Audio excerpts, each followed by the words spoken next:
آج ہم OCD کی بات کرتے ہیں جو کہ آپ کے ذہن کو الجھا دیتا ہے، آپ کے دماغ کو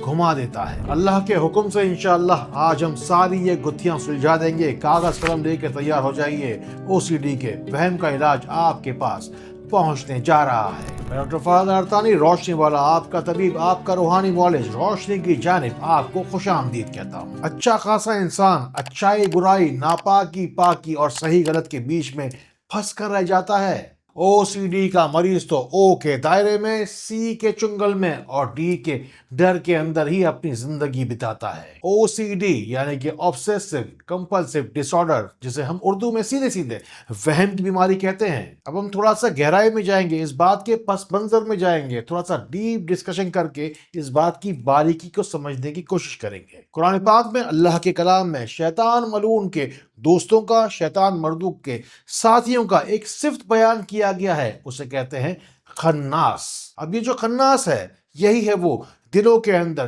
وہم اور وسوسے ڈالنے والا یا ڈالنے والی، یعنی کہ اس پوری دنیا کے اندر جو کوئی بھی وہم وسوسے میں ڈالنے والی بیماریاں ہیں، وہ شیطان ملعون کی اس صفت کی جانب یعنی کہ خناس ہونے کی جانب اشارہ واضح طور پہ کرتی ہیں۔ اور اگر جو وسوسے آتے ہیں شیطان کی جانب سے ہی ہیں تو اس کا علاج لازمی طور پر قرآن میں ضرور موجود ہوگا۔ جب آپ کو سیدھی سیدھی بات الٹی سیدھی لگنے لگے، یعنی کہ وہم آپ کے اوپر غلبہ پانے لگے اور لوگ آپ کے قریب کے آپ کو ہی دشمن لگنے لگے، یا آپ کو یوں محسوس ہونے لگے کہ کوئی کام آپ نے کیا ہے یا نہیں، اس میں آپ کو مغالطہ محسوس ہونے لگے، یا بار بار ہاتھ دھوتے رہیں، 4 گھنٹے تک واش روم میں بیٹھے رہیں، ایسے بھی ہزاروں مریض میں نے دیکھے ہیں اپنی زندگانی میں، پھر اللہ کو اپنا گواہ بنائیے، ہادی بنائیے اور پکاریے، یا ہادیو 700 مرتبہ، دن کے 7 بجے اور شام کے 7 بجے۔ انسان کے ذہن OCD کی بیماری ایسے گھما کے رکھ دیتی ہے کہ اسے یہ محسوس ہوتا ہے کہ جیسے کوئی بھی علم اس کے پاس ہے ہی نہیں۔ اور اسی لیے ہم پڑھنے جا رہے ہیں اب کی بار یا علیمو 121 مرتبہ، ہر نماز کے بعد 100 مرتبہ پڑھ کے تھوڑے سے پانی پر دم کریں گے اور پھر مریض کو بلائیں گے۔ وہم اور وسوسے میں ڈالنا تو شیطان کا کام ہے، لیکن اس سے نکالنے کی ذمہ داری اللہ رب العزت نے درود پاک کے صدقے روشنی سینٹر پاکستان کو دی ہے۔ ایک اور وہم بھی ہے جو شیطان آپ کے دل میں ڈالتا ہے کہ آپ کے آس پاس کے لوگوں نے شاید کچھ آپ کے ساتھ الٹا سیدھا کرا دیا یا پھر کوئی جادو ٹونا کرا دیا۔ انشاءاللہ ہم بتائیں گے آپ کو وہ راستہ کہ جن لوگوں نے آپ کی زندگی مشکل بنا دی ہے، اب وہ آپ کو مزید تنگ نہ کر پائیں گے۔ انشاءاللہ آپ کی زندگانی میں بھی وہ دن جلد آئے گا کہ آپ بھی بہت سارا سکون اور خیر برکتیں آسانی پائیں گے۔ OCD کے مریض کا مسئلہ اس وقت سب سے زیادہ خراب ہوتا ہے کہ جبکہ انسان کو پتا ہو کہ بے جا سوچے اس کے ذہن میں آ تو رہی ہے، لیکن چاہتے ہوئے بھی وہ اپنے آپ کو ان سوچوں سے روک نہ پائے۔ مثال کے طور پر ہاتھ کو بار بار دھونا تو ایک کامن بات ہے، لیکن ہر چیز کو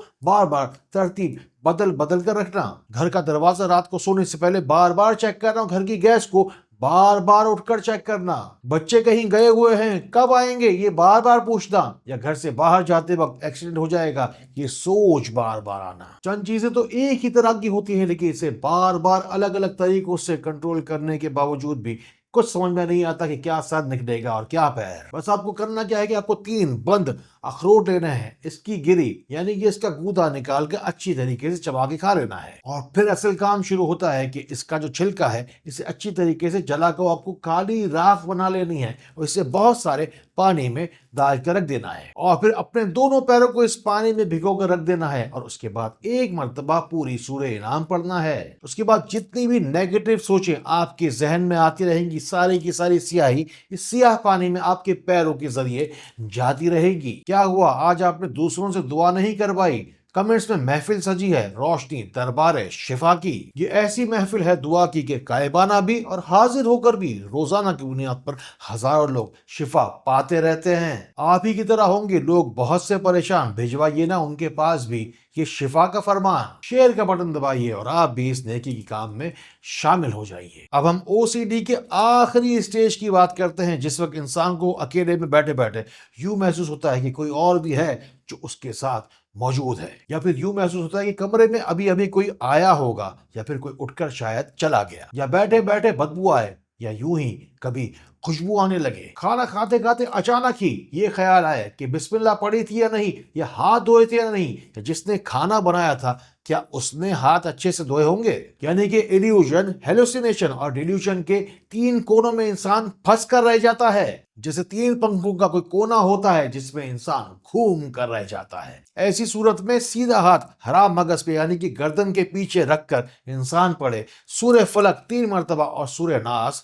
4 مرتبہ، اور پھر پڑھی جائے گی آیت الکرسی 6 مرتبہ اور درود پاک 7 مرتبہ۔ اور یہی وہ حرام مغز کا مقام ہے جہاں سے ساری کی ساری سوچیں، ساری کی ساری خرابیاں انسان کے ذہن سے نکل کے پورے جسم کی طرف جاتی ہیں۔ آپ سے انشاءاللہ ملاقات ضرور ہوگی دعا کے وسیلے سے۔ کمنٹ سیکشن میں بس نیکی کی نیت تو کیجیے، ان باتوں کو ان لوگوں تک ضرور پہنچائیے جن کو آپ سے زیادہ ان باتوں کی ضرورت ہے۔ میری خوش نصیبی ہوگی اگر آپ کا یہ روحانی بھائی آپ کے کسی کام آ سکے، ان نمبروں کو ملائیے، انشاءاللہ پھر درود پاک کے صدقے آپ کو روشنی میں تو میں لا کر رہوں گا۔ السلام علیکم ورحمۃ اللہ۔